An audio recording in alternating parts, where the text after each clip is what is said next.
Greetings. This is Robert Patterson, and I'm one of your teaching assistants for the Schools of Public Service Leadership and Nursing Health Sciences. My task in this video is to give you some pointers in improving the writing process to work smarter, not harder. And so therefore, what I want to explain to you today is the process of writing from a backfill perspective. This is a process that my father taught me with regards to event planning, but it is very effective in the world of writing as well. And I have applied it in my own papers, and it's been very productive for me. The process is simple. You begin by looking at your syllabus and looking at those due dates. In the first course curriculum, you have papers that are due week 2, week 4, and week 9. So for this example, as we talk about backfilling, let's focus in on that week 9 paper, the leadership portrait.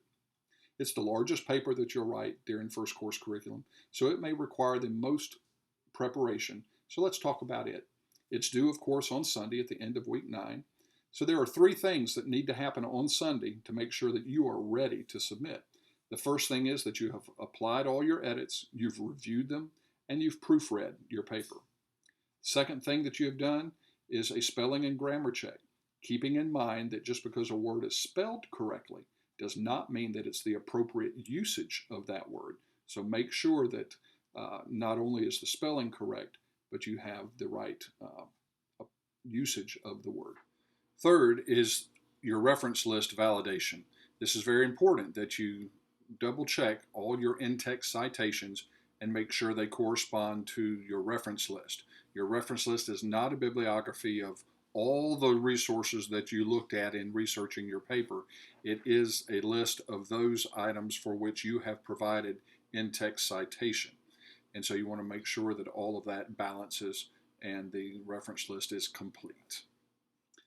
Now, in order to be at this point by Sunday, that means on Saturday you completed your revisions and your rewrite, which are based on the report you received from Smart Thinking, because you had submitted your paper, hopefully, by Wednesday to Smart Thinking, remembering that there's a 24 to 48 hour review time that is allowed for Smart Thinking.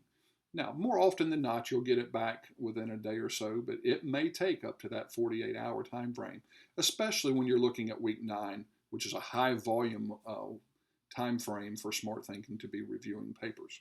So give it the full amount of time. So have your paper ready to go to Smart Thinking by Wednesday. Now, in order for that to happen, that means on Tuesday, you've done any revisions to your draft that you submitted to turn it in based upon the word matching, and so that you're ready to submit on Wednesday to Smart Thinking. Backing up even further, in order that you submitted to turn it in on Tuesday, that means your draft was completed on Monday. So you may have spent Sunday and Monday working on your draft, and which means your research time was done in the previous week. And this is very important to remember. By the length of the paper that is required, how much preparation time you're going to require in order to be ready to write your draft. Because that turn it in date and that Smart Thinking date, those are pretty much set. So everything else has to back up from there in order for you to be on schedule and Sunday to be complete and ready to submit. So depending on the length of the paper, your research time may be a few days, it may be a week, it may even be 2 weeks. But you must do this in advance so that you are prepared and ready for this paper. Then the final thing that you need to consider is, in the process of writing this paper, you still have your weekly discussions that must be prepared and your peer responses that must be completed. So as you're preparing your assignments, do not fall behind in the discussion work and your peer response work that is necessary for the course room. And one more key thing that I would mention to you in way of assistance to help plan this is keep your calendar, write it down, either a digital calendar, a paper calendar, or like I use a wall calendar here on the back where I color code activities that are involved in the planning process of my writing, so that you have a point of accountability for your writing. By having that written down, that keeps you focused and keeps you on track and lets you know each and every day where you are in your writing process. We're available for you in the Ask Your Teaching Assistant thread. Also, you feel free to email me directly at robert.patterson@capella.edu.